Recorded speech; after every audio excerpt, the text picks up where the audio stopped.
Hello दोस्तों, स्वागत है आपका अपने यूट्यूब चैनल जिसका नाम है एग्ज़ाम प्रेप वाईटी। आज हम लोग बात करेंगे हंटा वायरस पे, जो कि बहुत इस टाइम न्यूज़ में है और आपके एग्ज़ाम के हिसाब से भी इम्पोर्टेंट है। तो चलिए बिना देरी किए हुए स्टार्ट करते हैं ये नया लेक्चर अपना। How hanta virus is deadlier than COVID but slower. MV Hondius which was travelling from Argentina to Spain. तो MV हॉन्डियस एक डच क्रूज़ शिप थी जो है, मतलब जो अर्जेंटीना से स्पेन जा रही थी, उसमें ये जो हंटा वायरस है वो पाया गया है, लोग इसमें इन्फेक्टेड पाए गए हैं। अब चलिए जानते हैं वायरस के बारे में। Named after South Korea's Hantan River, hanta virus is a family of rodent borne viruses that can cause serious illness and death in humans. तो ये जो हंटा वायरस का नाम है वो साउथ कोरिया की हंटन रिवर से ड्राइव हुआ है, और ये बेसिकली एक रोडेंट बॉर्न वायरस फैमिली का वायरस है जो सीरियस इलनेस और ह्यूमंस में डेथ कॉज करता है। तो रोडेंट बॉर्न वायरसेस वो होते हैं, वो वायरस जो जैसे रैट, रैबिट्स या माउस से जो वायरस ट्रांसमिट होते हैं या उनमें पाए जाते हैं, उन वायरसेस को हम लोग रोडेंट बॉर्न वायरस बोलते हैं। Human infection primarily occurs through contact with the urine, feces or saliva of infected rodents or by touching the contaminated surfaces। तो जो ह्यूमंस में जो इसका इन्फेक्शन फैलता है हंटा वायरस का, वो प्राइमरली जो रोडेंट्स होते हैं, इन्फेक्टेड रोडेंट्स होते हैं, उनकी यूरिन से, फीकस से या सलाइवा से फैलता है, या फिर ऐसे सरफेसेस को छूने से जो पहले से कंटामिनेटेड होते हैं, उन सरफेस को छूने से भी ये ह्यूमंस में फैलता है। One can also get infected by breathing in air containing viral particles stirred up from these droppings, according to the US Centers for Disease Control and Prevention। तो US Center for Disease Control and Prevention के मुताबिक ये virus इंसानों में ऐसी हवा को breathe करने से भी फैलता है जिस हवा में इस वायरस के पार्टिकल्स ड्रॉपलेट्स के फॉर्म में मौजूद होते हैं, और उसी हवा को अगर ह्यूमन इनहेल कर ले तो तब भी ये ह्यूमंस में फैल सकता है। These viruses are generally not known to spread between people. अमूमन ये माना जाता है कि इस तरीके के वायरस जो होते हैं वो लोगों में नहीं फैलते हैं। Some human transmission has however been recorded in the past for the Andes strain found in Argentina and Chile. लेकिन कुछ पास्ट में कुछ ह्यूमन ट्रांसमिशन नोटिस किया गया है, ख़ासकर कि जो एंडीज स्ट्रेन जो होता है इसका, जो मुख्यतः अर्जेंटीना और चिली में पाया जाता है, उसमें देखा गया है कि ये ह्यूमन ट्रांसमिशन इसमें पॉसिबल होता है। The people on the ship are suspected to have been infected by the Andes hanta virus. तो ये माना ये जा रहा है जो MV हॉन्डियस जहाज़ जो है जिसमें हंटा वायरस अभी पाया गया है, वो उसमें एंडीज हंटा वायरस ही लोगों में है। The type of hanta virus varies across region. Each hanta virus is specific to a different rodent host। तो हर रीजन का हिसाब से हंटा वायरस के फीचर्स अलग अलग होते हैं। Hanta virus pulmonary syndrome is endemic to the western hemisphere and is caused by new world hanta viruses. तो हंटा वायरस का जो पल्मोनरी सिंड्रोम है वो मुख्यतः वेस्टर्न हेमिस्फीयर में देखा गया है, और ये एक न्यू वर्ल्ड हंटा वायरस से माना जाता है। पल्मोनरी सिंड्रोम मतलब जो लंग्स, फेफड़ों को इन्फेक्ट करता है वो। These are the deadlier of the two variants, killing a third of those who develop respiratory symptoms. तो माना यह जाता है ये जो न्यू वर्ल्ड हंटा वायरसेस हैं ये ज़्यादा ख़तरनाक हैं, और हर तीसरा इंसान जो इससे इन्फेक्ट होता है और जिसमें रेस्पिरेटरी सिम्टम्स डेवलप होते हैं उसकी डेथ हो जाती है। रेस्पिरेटरी सिम्टम्स मतलब सांस लेने में जैसे दिक्कत होने लगती है। So called old world hanta viruses found primarily in Europe, Africa and Asia cause haemorrhagic fever with renal syndrome. जो so called old world hanta viruses हैं वो मुख्यतः यूरोप में पाया जाता है, अफ्रीका में पाया जाता है और एशिया में पाया जाता है, और इसमें रीनल सिंड्रोम ऑब्ज़र्व किया जाता है। रीनल सिंड्रोम मतलब गुर्दों में इन्फेक्शन ऑब्ज़र्व होता है इसमें। This variant is known to affect around 1,50,000 people annually, killing 1 to 15% of those infected. ये जो ओल्ड वर्ल्ड हंटा वायरसेस है, इसके around 1.5 lakh infection annually detect होते हैं, और उसमें भी 1 से 15% जो होती है इन्फेक्टेड लोगों की मृत्यु दर होती है। The Hantaan and the Dobrava strains are the most severe. तो हंटा वायरस के हंटान एंड डोबरावा जो स्ट्रेन है वो सबसे ज़्यादा सीवियर है। ये दोनों स्ट्रेन आप जो है याद रखेंगे, हंटान और डोबरावा। सिमिलैरिटीज़ विद कोविड-19। Hantavirus and coronavirus are both zoonotic, meaning they are transferred from animals to humans. हंटावायरस और कोरोना वायरस दोनों ही जूनोटिक हैं, मतलब ये एनिमल से ह्यूमंस में ट्रांसफ़र होते हैं। The initial mode of transmission and subsequent spread is different. Hantavirus rarely transmits from one person to another. Coronavirus, on the other hand, jumped from bats to humans and then freely spread between humans. Hanta virus जो होता है वो rarely ये देखा गया है कि एक पर्सन से दूसरे पर्सन में ट्रांसमिट हो। वहीं कोरोना वायरस पहले बैट्स से ह्यूमंस में ट्रांसमिट हुआ और फिर बहुत तेज़ी से ह्यूमंस में ट्रांसमिट हुआ। Both hanta viruses and the corona virus that cause covid result in serious respiratory illnesses. लेकिन हंटा वायरस और कोरोना वायरस दोनों ही बहुत सीरियस रेस्पिरेटरी बीमारियों को जन्म देते हैं, मतलब सांस लेने की जो बीमारी होती है, सांस लेने में दिक्कत होती है, दोनों ही ये वायरस जो हैं सांस की दिक्कत पैदा करते हैं। In hanta virus the spread is relatively slow and limited but fatality is high. जो हंटा वायरस है उसमें जो फैलने की उसकी रफ्तार है वो कंपैरेटिवली कम है और लिमिटेड है, लेकिन मृत्यु दर बहुत ज़्यादा है। According to WHO, hanta virus infections have a fatality rate of up to 50% in Americas, whereas it is less than 15% in Asia and Europe.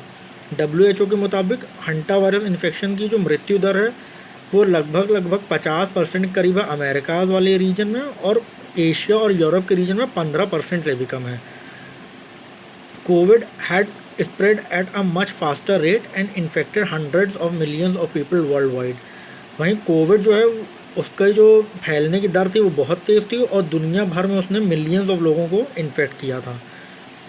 Sporadic hanta virus cases have been reported from India since the early 2000। शुरुआती 2000 के दशक से छोटपुट hanta virus के cases India में भी notice किए गए हैं, रिपोर्ट किए गए हैं। There were at least 28 cases reported in a 2008 study among patients with chronic kidney disease, warehouse workers, and those from the Erula tribe in Tamil Nadu, known for catching snakes and rats. तो India में भी छुटपुट hanta virus के cases report किए गए हैं 2000 के दशक से। इंडिया में 2008 में एक स्टडी हुई थी, उसमें करीब 28 केसेस जो हैं रिपोर्ट हुए थे। उसमें भी ज़्यादातर पेशेंट्स ऐसे थे जिनमें किडनी की डिजीज़ या किडनी की परेशानी जिन लोगों को थी, उसमें भी ख़ास करके वेयर हाउस वर्कर्स थे। और उस एक ट्राइब जो है एरूला ट्राइब तमिलनाडु की, जो कि सांप और चूहों को पकड़ने का काम करती है, उनमें ये केसेस मुख्यतः ऑब्ज़र्व किए गए थे। तो ये एक छोटा सा हंटा वायरस के ऊपर काफ़ी अच्छा एक्सप्लेन्ड था ये इंडियन एक्सप्रेस में, तो मुझे लगा ये आपके साथ वो करना चाहिए। हंटा वायरस आगामी आने वाले जितने भी एग्ज़ाम हैं, वनडे एग्ज़ाम हैं, चाहे UPSC का, UP PCS का या किसी भी स्टेट PCS का, उसके लिए इम्पॉर्टेंट रहने वाला है, क्योंकि इधर बहुत ज़्यादा न्यूज़ में रहा है।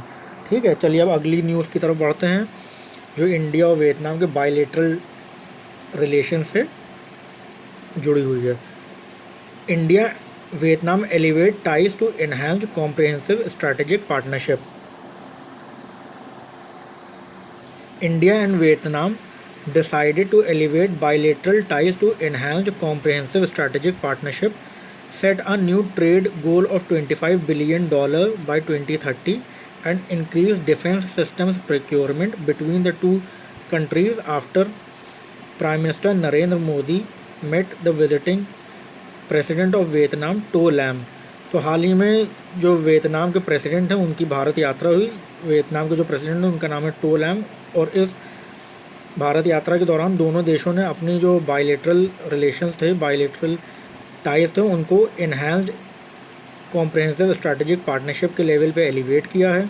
इसके साथ साथ दोनों कंट्रीज़ के बीच में ट्रेड गोल को 2030 तक $25 बिलियन पहुंचाने का भी लक्ष्य रखा गया है। और साथ साथ डिफेंस सिस्टम प्रोक्योरमेंट में दोनों कंट्रीज एक दूसरे को मदद करेंगी, इस बात पर भी सहमति बनी है। India was one of the first countries with whom Vietnam entered into a strategic partnership in 2007। तो भारत उन चुनिंदा देशों में से था जिसके साथ वियतनाम ने 2007 में स्ट्रैटेजिक पार्टनरशिप इस्टेब्लिश की थी। This was also India's first strategic partnership within the ASEAN region. और ये 2007 की स्ट्रैटेजिक पार्टनरशिप जो थी वो इंडिया की भी पहली स्ट्रैटेजिक पार्टनरशिप थी एशियान रीजन के अंदर। The two countries elevated relations to a comprehensive strategic partnership in 2016 में दोनों कंट्रीज़ ने जो अपनी स्ट्रैटेजिक पार्टनरशिप थी उसको अपग्रेड किया और कॉम्प्रिहेंसिव स्ट्रैटेजिक पार्टनरशिप में तब्दील किया। During the meeting Vietnam also join the Indo Pacific ocean initiative. तो हाल ही में जो इंडिया वियतनाम के बीच में जो द्विपक्षीय मीटिंग हुई है उसमें वियतनाम ने इंडो पैसिफिक ओशन इनिशिएटिव भी ज्वाइन करने पर सहमति जताई है। तो इंडो पैसिफिक ओशन इनिशिएटिव जो है ये एक इंडिया लेड इनिशिएटिव है, तो ये इसको वियतनाम ने ज्वाइन करने में सहमति दी है। तो ये भी एक इंडिया की डिप्लोमेसी के लिए एक बड़ी चीज़ है। Defence and security cooperation is a key pillar of the India Vietnam comprehensive strategic partnership. Defence and security cooperation जो है वो एक मुख्य पिलर है इंडिया और वियतनाम की कॉम्प्रिहेंसिव स्ट्रैटेजिक पार्टनरशिप में। आइए एक और न्यूज़ देख लें। हाल ही में जो चुनाव हुए हैं अलग अलग राज्यों में और उसके परिणाम आए हैं, तो उससे रिलेटेड कुछ न्यूज़ देख लेते हैं जो आपके एग्ज़ाम पॉइंट ऑफ व्यू से इम्पोर्टेंट होगी। When does a CM cease to hold office. तो कब CM जो है अपने ऑफिस को होल्ड करना सीज कर देता है, मतलब उसका CM पद ख़त्म हो जाता है। आइए देखते हैं। Can a governor remove a CM। Article 164 clause 1 of the Constitution provides that the Chief Minister shall be appointed by the Governor and other ministers shall be appointed by the Governor on the advice of the Chief Minister, and the ministers shall hold office during the pleasure of the Governor। तो भारतीय संविधान का article 164 clause 1 ये कहता है कि chief minister जो है वो गवर्नर द्वारा अपॉइंट होगा और बाकी मंत्रीगण जो हैं वो भी गवर्नर द्वारा अपॉइंट होंगे on the advice of the chief minister. और जो मिनिस्टर्स हैं वो अपना office during the pleasure of the governor hold करेंगे। इन AG Perarivalan versus state through superintendent of police 2022 the apex court observed that the governor is but a short hand expression for the state government while recognizing governor as the formal head and sole repository of the executive power. The court held that the office is ordinarily bound by the aid and advice of the State's Council of Ministers। तो जो AG Perarivalan versus state through superintendent of police 2022 का case है, इसमें supreme court ने ये चीज़ दोहराई कि जो गवर्नर है वो मुख्यतः राज्य के काउंसिल ऑफ मिनिस्टर्स की एड एंड एडवाइस से बाउंड होता है। और भी चीज़ें कहीं, लेकिन और मुख्यतः ये बात कही सुप्रीम कोर्ट ने अपने इस केस के जजमेंट में। When is a floor test required. If a governor asks a chief minister to step down and invites another candidate for the post while the tenure of legislative assembly is still on, there has to be a floor test, a constitutional mechanism used to determine whether the executive enjoys the confidence of the legislature। तो अगर विधानसभा का कार्यकाल चल रहा है और उसी दौरान अगर गवर्नर चीफ मिनिस्टर से स्टेप डाउन करने को कहता है और दूसरे किसी व्यक्ति को इनवाइट करता है चीफ मिनिस्टरशिप के लिए, तो ऐसे नहीं है कि सीधे कह देगा कि आप स्टेप डाउन करिए, तब फिर फ्लोर टेस्ट होगा ये एक कॉन्स्टिट्यूशनल मैकेनिज़्म है जिससे ये डिसाइड हो जाएगा कि जो चीफ मिनिस्टर है उसके पास विधानसभा के पटल पे बहुमत है कि नहीं है। ऐसे में चीफ मिनिस्टर को विधानसभा के पटल पे बहुमत साबित करना होगा कि उसके पास majority ऑफ जो MLAs हैं, विधायक हैं विधानसभा में, उनका सपोर्ट चीफ मिनिस्टर के पास है। अगर चीफ मिनिस्टर ये majority नहीं साबित कर पाता है फ्लोर ऑफ द हाउस पे, तो फिर उसे रिज़ाइन करना पड़ेगा। Failure to do so requires the CM to resign. If no party or coalition can form a stable government, president's rule under article 356 may be impose as a measure of last resort. अगर कोई party या गठबंधन एक stable या स्थिर सरकार नहीं बना पाता है तो गवर्नर जो है अपनी रिपोर्ट सेंटर को भेज देगा कि स्टेट में प्रेसिडेंट रूल लगा दिया जाए। What happens after the assembly's tenure ends? Article 172 of the Constitution deals with the duration of a state legislative assembly and stipulates that unless sooner dissolved, an assembly shall continue for 5 years from the date appointed for its first meeting and no longer, and the expiration of the said period of 5 years shall operate as dissolution of the assembly।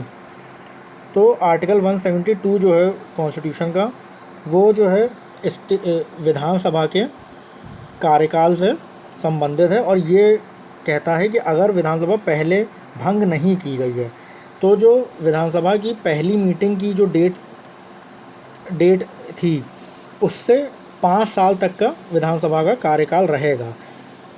अगर विधानसभा उन 5 साल में पहले भंग नहीं की गई है, कि अगर 5 साल पहले ही भंग हो गई तो कोई बात ही नहीं है, लेकिन अगर भंग नहीं हुई है तो जिस दिन विधानसभा की पहली मीटिंग हुई थी उस तारीख से अगले 5 साल तक विधानसभा का कार्यकाल रहेगा। और जैसे ही वो 5 साल पूरे होते हैं, उसके एक दिन भी पूरा होता है तो अगर भंग नहीं की जाती विधानसभा 5 साल पूरे होने पे भी, तो जैसे ही 5 साल होते हैं उसका अगला दिन जैसे ही होता है, एक दिन भी ज़्यादा होता है, तो ऑटोमेटिकली ये चीज़ मान ली जाएगी कि विधानसभा भंग हो चुकी है। The governor will then have to initiate the process for constituting a new assembly. उसके बाद गवर्नर जो है नई असेंबली गठित करने का प्रोसेस इनिशिएट करेगा। Section 100 of the Representation of the People Act 1951 enumerates the ground on which election of a candidate may be challenged or declared void, including corrupt practices by the candidate and non-compliance with statutory provisions by the returning officer, among other grounds। तो representation of people act 1951 का जो section 100 है वो ये grounds बताता है कि किन ग्राउंड्स पे किसी भी कैंडिडेट का इलेक्शन जो है वो चैलेंज हो सकता है और वो उसे वॉइड डिक्लेयर किया जा सकता है। इन ग्राउंड में करप्ट प्रैक्टिसेस उस जीते हुए कैंडिडेट द्वारा या फिर रिटर्निंग ऑफिसर के द्वारा कोई स्टैट्यूटरी प्रोविजन हैं जिनका पालन नहीं किया गया हो, और भी दूसरे ग्राउंड हैं वो दिए गए हैं इसमें।